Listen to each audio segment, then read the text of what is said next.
SIG, votre partenaire privilégié pour vous accompagner avec des solutions locales et durables.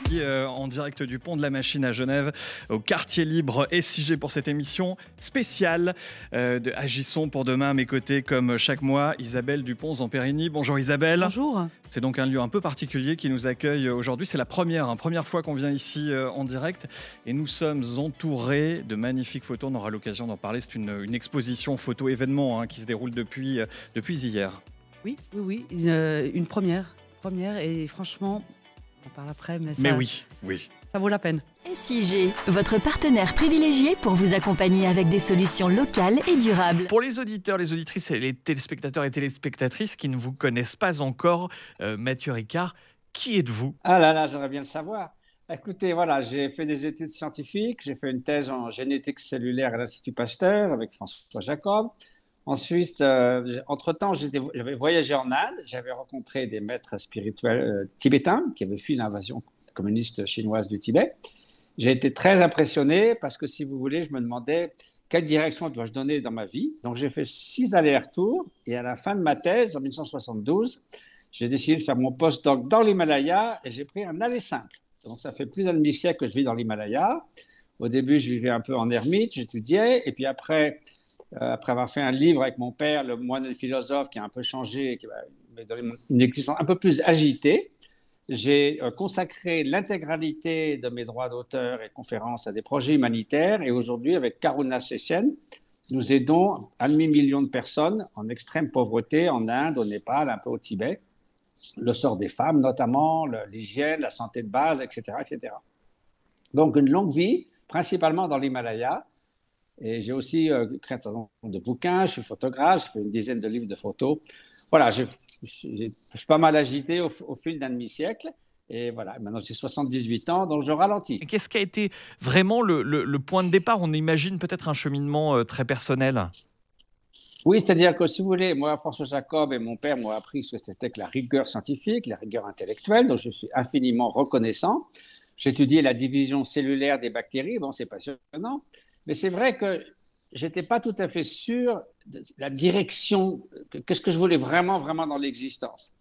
Donc, j'ai vu des documentaires faits par la télévision française par un ami qui s'appelait Arnaud Desjardins, qui a un cours de montage sur tous ces grands maîtres tibétains. Et là, je me suis dit, voilà, si vous voulez, j'avais rencontré plein d'intellectuels, des mathématiciens, des philosophes, des artistes, des explorateurs. Mais il y avait toujours une question, c'est que si vous preniez 20 philosophes, 20 jardiniers, 20 charpentiers et 20 mathématiciens, vous aviez la même distribution de gens heureux, malheureux, sympathiques et très égoïstes. Et donc, il n'y avait pas de correspondance entre un génie particulier et des qualités humaines. Donc, c'était un peu déconcertant si on cherche un modèle de vie. Par contre, quand je suis allé à Darjeeling et j'ai vu ces maîtres spirituels, hommes et femmes, je me suis dit, voilà ce que peut être la perfection humaine.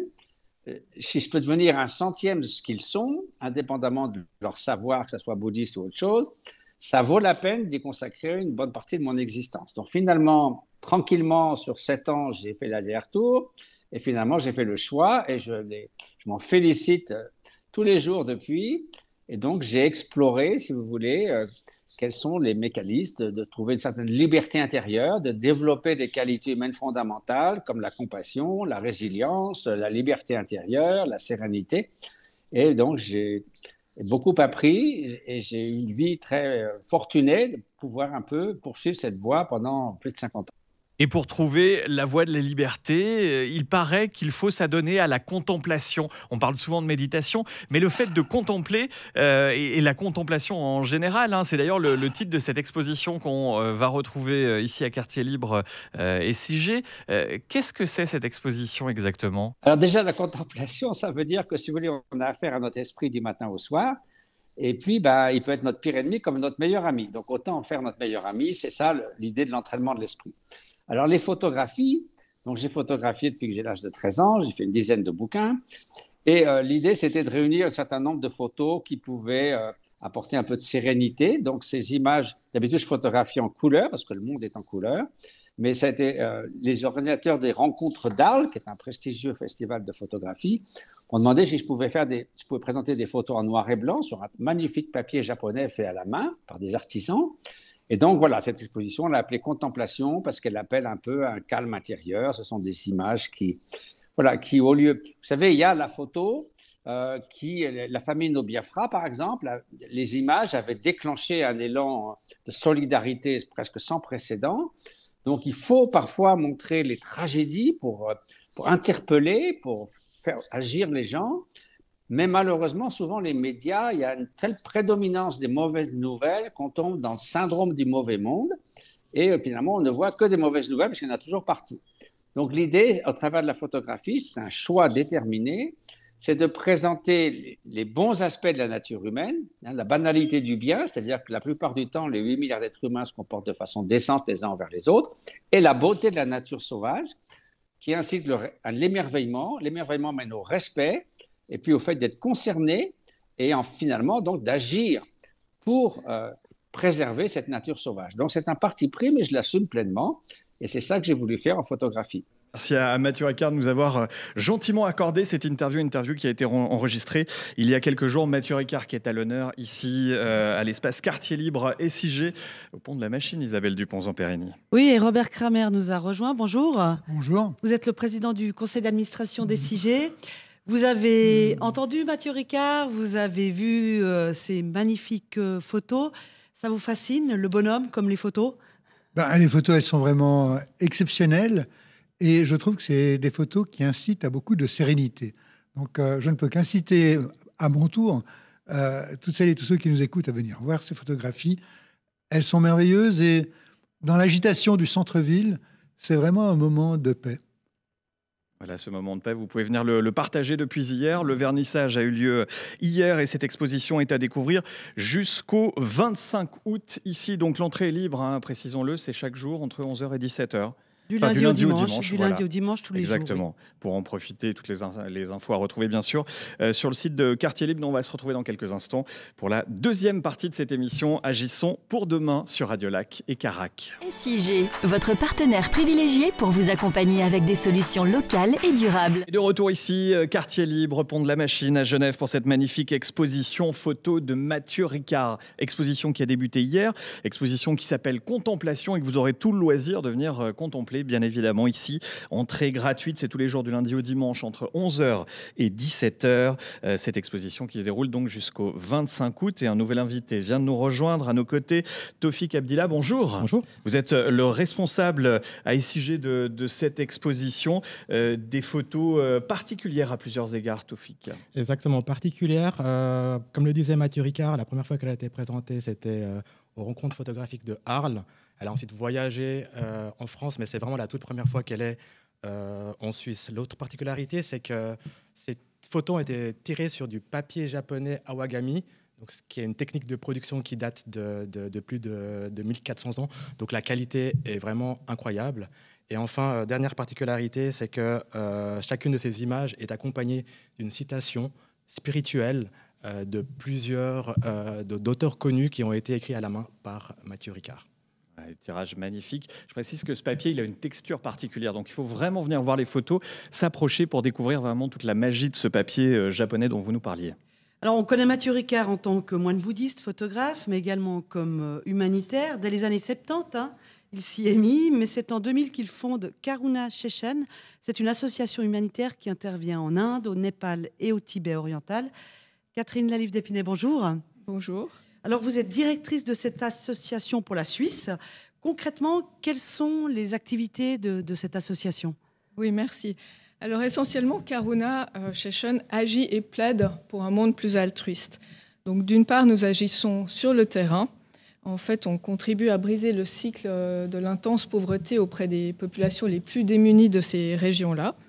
Et notre mission, en fait, en tant qu'association, disons, apolitique et laïque, c'est vraiment d'aider les enfants, les femmes, les hommes, du mieux que nous pouvons, sans distinction de genre, de religion, et de les accompagner pour se sortir de cette extrême pauvreté. On les accompagne de manière, disons, bienveillante, en étant à leur écoute à l'écoute de leurs besoins, de leurs ressources. Donc c'est vraiment un développement qui est piloté par les communautés. Alors, vous avez des activités, l'association Karuna Tchétchène, notamment au Tibet oriental. Est-ce que c'est difficile d'être présente dans cette région? Oui, je vous remercie pour cette question. En effet, la situation générale au Tibet représente vraiment beaucoup de défis, en fait, et en particulier pour nos équipes locales. Mais voilà, historiquement, nous avons un réseau de collègues et nous pouvons continuer à développer nos activités. Mais c'est vrai que l'essentiel de nos activités, finalement, se déploie au Népal, dans la région de Kapilvastu au sud, dans la Ruby Valley tout au nord, très difficile d'accès, isolé, et puis également en Inde, dans des régions qui font partie des plus pauvres de l'Inde. Vous m'avez dit que c'était dans le centre, voilà, du pays principalement. Au Bihar, Jharkhand et également à Darjeeling, où là nous avons de nombreux projets avec des communautés qui sont vraiment partie prenante de leur développement. Est-ce qu'une exposition comme celle-ci, l'exposition de Mathieu Ricard, apporte beaucoup à votre association en termes de visibilité ou peut-être en termes de dons? Alors, merci pour cette question à nouveau. En effet, je pense qu'elle nous apporte à plusieurs niveaux et nous sommes très, très reconnaissants au SIG et à Baluz d'avoir permis cette exposition. La première, c'est bien sûr de donner une visibilité à notre action et à notre impact. C'est essentiel. Il faut aussi savoir que Mathieu consacre l'intégralité de ses revenus au projet de Karuna. Donc, lorsqu'il y a la vente d'un livre, du catalogue d'exposition, eh bien, ça vient au bénéfice de nos projets. Et puis, il y a peut-être un point que je n'ai pas mentionné tout à l'heure, mais je vous ai dit que Karuna Tchétchène agit et plaide pour un monde plus altruiste. Et c'est vrai que nous avons développé depuis 2-3 ans des actions pour, en fait, inviter chacune et chacun à finalement développer son potentiel altruiste, parce qu'on est persuadé que c'est une des solutions pour le monde de demain. Et cette exposition, finalement, quand on contemple la beauté intérieure de l'homme, quand on contemple finalement l'harmonie de la nature, on sent ce lien d'interdépendance qui est le socle de l'altruisme, qui est le socle de l'envie de prendre soin de l'autre. Et donc pour nous, cette exposition, elle contribue aussi à ça, à ce que chacune et chacun on puisse nourrir notre état d'esprit altruiste. Cette valeur d'altruisme, elle est très importante pour Mathieu Ricard. On l'a dit tout à l'heure, on l'a écouté aussi, c'est un homme engagé dans l'humanitaire notamment. Robert Kramer, vous aussi, vous êtes un homme engagé. C'est important pour vous, cet engagement à différents niveaux, évidemment? Oui, c'est réellement très important, mais peut-être encore un mot pour dire à quel point SIG est heureuse de pouvoir avoir cette exposition et de pouvoir amener une petite pierre au magnifique travail que fait Karuna. Au-delà de cela, bien sûr, l'engagement, c'est important parce que l'engagement, finalement, c'est quoi? C'est être acteur de sa vie. Alors, il y a 1000 façons de s'engager. On peut s'engager spirituellement, on peut s'engager dans la vie sociale et politique, comme c'est mon cas. On peut s'engager auprès de ses proches. On peut même s'engager parce qu'on est affecté d'une maladie en mobilisant son énergie, le meilleur de soi-même, pour lutter contre le mal. Tout cela, c'est de l'engagement. Mais le point commun, il faut être acteur de sa vie. Il ne faut pas laisser sa vie filer entre ses doigts. Alors, difficile de reprendre après ça. Tofik, l'exposition, juste quelques infos pratiques. C'est jusqu'à quand? On peut venir quand? C'est gratuit? Alors, l'exposition, effectivement, est ouverte jusqu'au 25 août. On est ouvert donc, tous les jours, du lundi au dimanche, de 11h à 17h.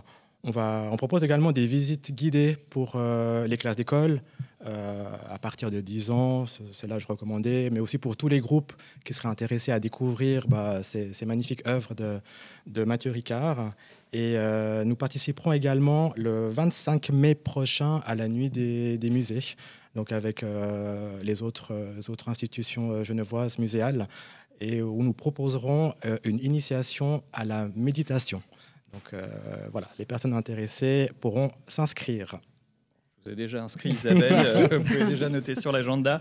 On va poursuivre cette émission spéciale ici en direct de Quartier Libre et SIG au Pont de la Machine à Genève à l'occasion de cette exposition exceptionnelle de Mathieu Ricard. On va continuer à en parler et puis on va aussi s'intéresser à un bel anniversaire, l'anniversaire Haut de Genève. Alors, pas l'eau à proprement parler de Genève, mais de la marque Haut de Genève qui est caractérisée, symbolisée notamment à travers ces carafes et notamment cette nouvelle carafe qu'on a la chance d'avoir ici en avant-première pour cette émission. On va en parler dans quelques instants sur Radio Lac et sur Carac. SIG, votre partenaire privilégié pour vous accompagner avec des solutions locales et durables. Et cet anniversaire a été fêté mardi, ici, juste en face de Quartier Libre, avec vous, Robert Kramer, président du conseil d'administration des SIG. Alors, lors de la conférence de presse, vous avez souligné le caractère écologique et économique de l'eau de Genève. Elle est à ce point écologique et économique ? Elle est écologique, elle est économique et elle est surtout extrêmement saine. Je vais peut-être commencer par dire pourquoi elle est extrêmement saine par rapport aux eaux en bouteille. Elle est saine parce que l'eau que vous recevez dans votre robinet, c'est pratiquement l'eau de fontaine. Vous tournez le robinet, l'eau, il a fallu très peu de temps pour arriver depuis la nappe phréatique ou depuis le lac chez vous. Et c'est ce que l'on recherche, l'eau qu'on essaye de mettre dans les bouteilles. C'est ce genre de qualité que l'on recherche.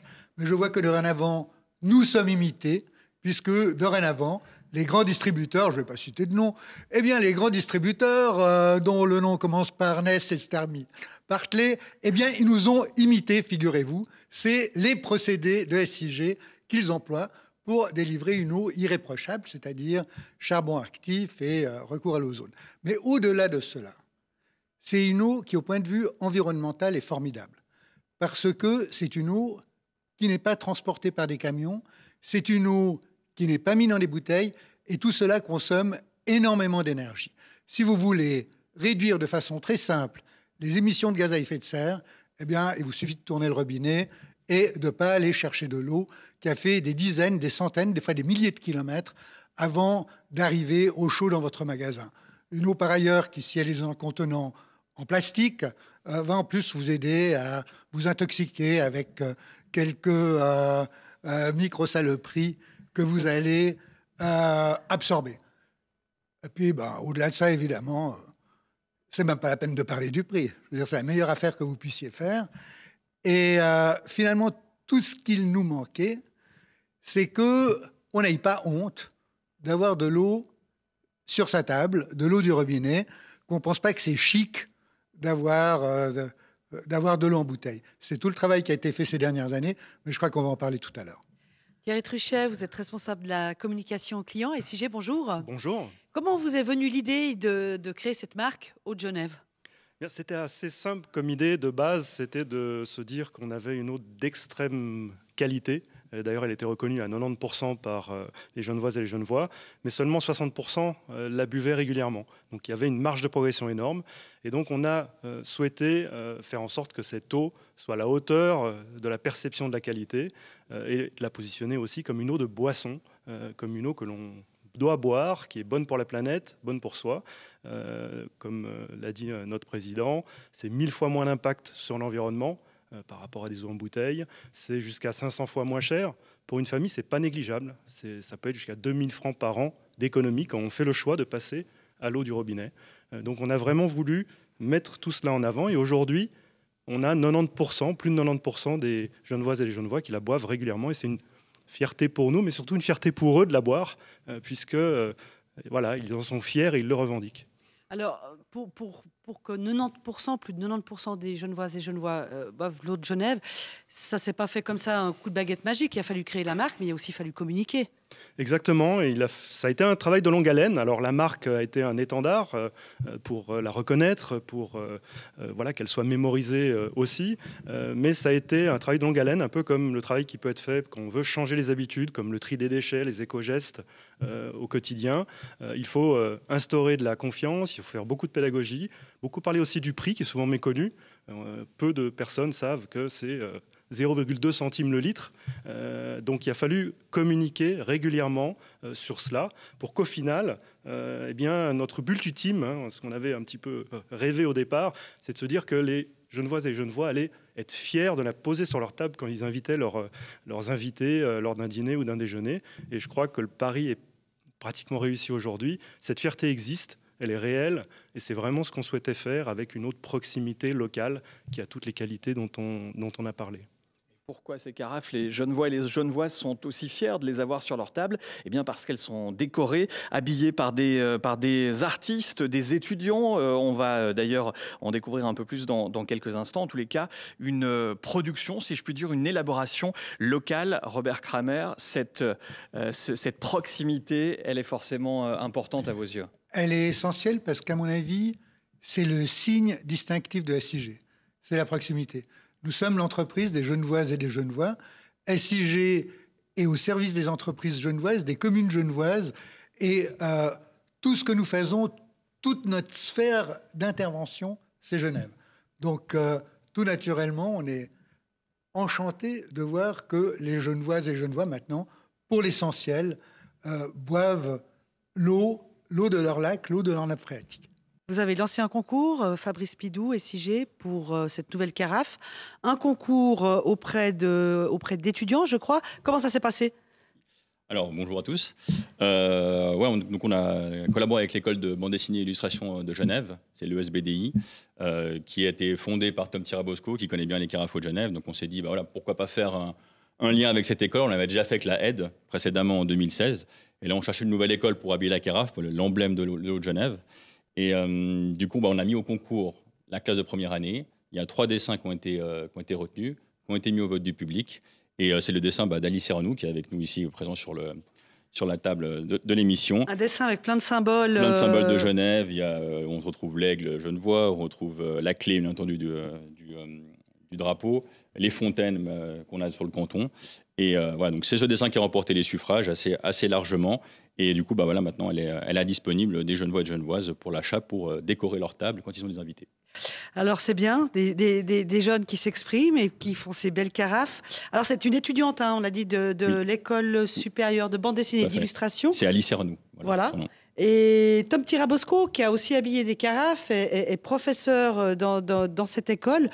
Et vous avez rencontré Tom Tirabosco mardi, lorsqu'on a présenté cette carafe au public. C'est ça, je suis venu le rencontrer avec cette étudiante qui a remporté ce concours. Je vous propose d'écouter l'interview de Tom Tirabosco et Alice Ernoux.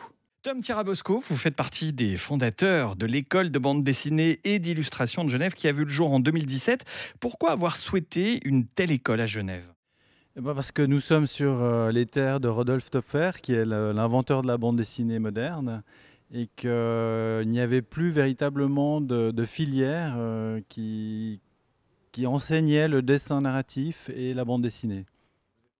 Vous êtes aussi professeur au sein de l'établissement. Qu'est-ce que vous voulez transmettre à vos élèves ?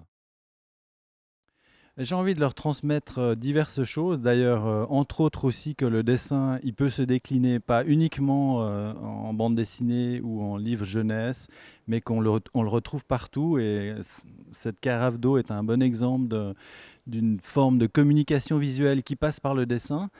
Et j'ai envie de leur transmettre aussi de développer leur propre identité graphique, d'essayer de travailler comme ça une écriture qui soit la leur. Parce qu'aujourd'hui, effectivement, il y a beaucoup de concurrence et qu'il faut savoir se démarquer. Pourquoi avoir accepté ce projet d'habillage de la nouvelle carafe Haute-Genève de SIG ? C'est un très très beau projet parce que c'est un projet qui à la fois aussi rejoint des valeurs, je dirais, de durabilité, d'écologie. Et je trouve que ça fait tout à fait sens que l'école s'associe à ce type de projet. Alice Ernoux, c'est votre dessin qui a été plébiscité par le public. Pouvez-vous nous expliquer en quelques mots votre dessin et ce qui vous a inspiré pour le faire ? Oui, alors, excusez-moi pour ma voix, je suis un poil malade. Mais ce qui m'a inspiré, déjà, principalement, c'est la course à l'escalade. Honnêtement, surtout les affiches de XM, que je trouve super drôle et très dynamique.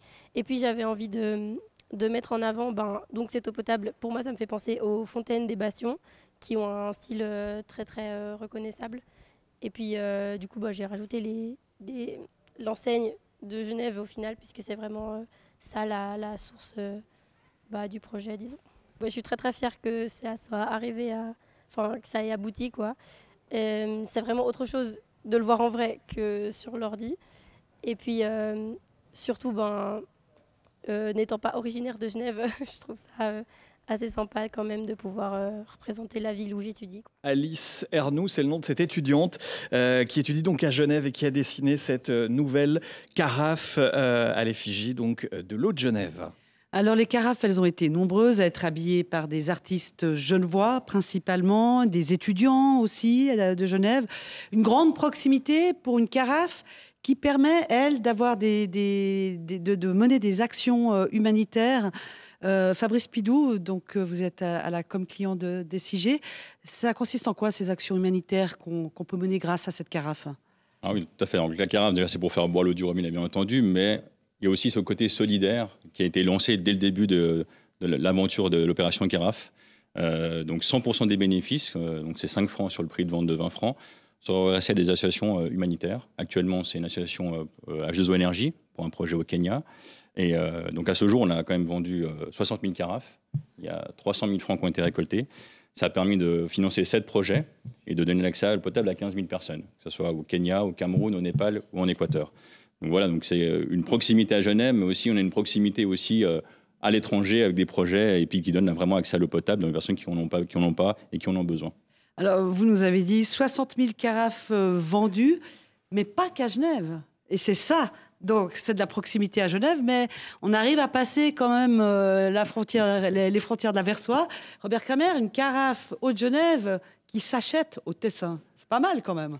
C'est pas mal, c'est surprenant et c'est réjouissant.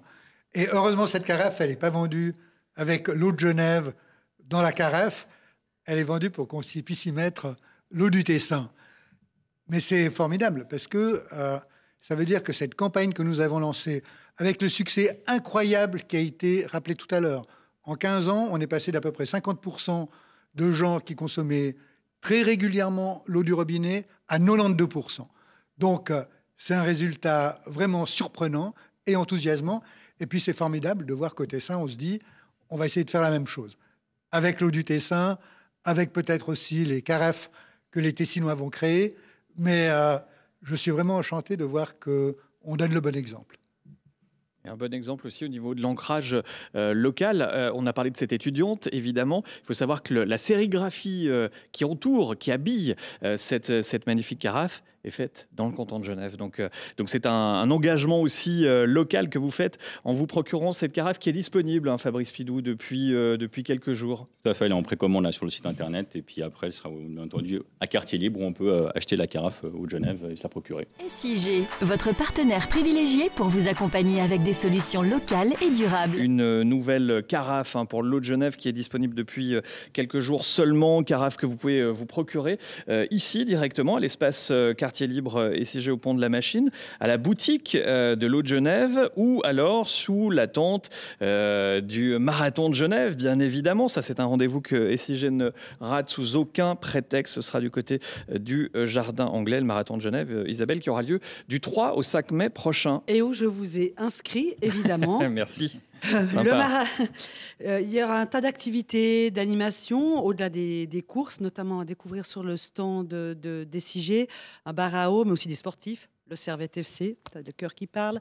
Le Servette chinois féminin et les Lions de Genève du 3 au 5 mai. Fabrice Pidou, le marathon est alimenté en eau de Genève, comme la mythique course de l'escalade. C'est l'eau des sportifs, l'eau de Genève ? Effectivement, ouais, c'est des sportifs. Il n'y a pas que ces courses-là, il y en a beaucoup, mais les principales sont déjà faites en eau de Genève, ravitaillement de Genève. Et le marathon, c'était un peu le pionnier avec la course d'escalade. Depuis 2012, on fait le ravitaillement du marathon de Genève. Cette course, c'est vraiment le marathon, c'est la course de Genève avec la course d'escalade.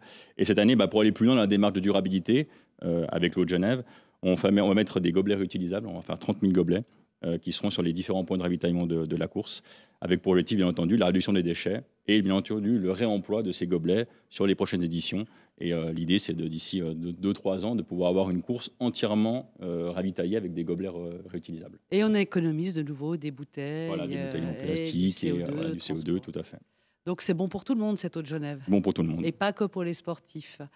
Donc le marathon de Genève, c'est du 3 au 5 mai au Jardin Anglais. Vous pourrez retrouver le stand SIG. Et puis l'exposition Mathieu Ricard, ici à Quartier Libre. C'est jusqu'à fin août. Tous les jours, l'entrée y est gratuite. Et enfin, la question à nos auditeurs, Fabien. Et oui, on s'est intéressé à l'eau de Genève, l'anniversaire de l'eau de Genève. Depuis combien de temps cette marque, car c'est une marque, Eau de Genève, et on n'en est pas peu fiers, depuis combien de temps existe-t-elle? 5, 15 ou depuis toujours, donc 5 ans, 15 ans ou depuis toujours. La bonne réponse, Isabelle?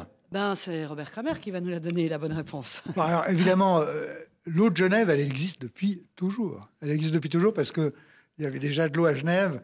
Avant qu'il y ait des populations, les gens se sont installés justement là parce qu'il y avait de l'eau. Mais la marque Eau de Genève, la carafe Eau de Genève, elle fête son 15e anniversaire avec ce succès incroyable qu'en 15 ans, on est passé de 50% à 92% de consommation d'eau potable. Et je me réjouis du 20e anniversaire où on sera à 100%. Messieurs les communicants, vous avez un peu de travail qui vous attend.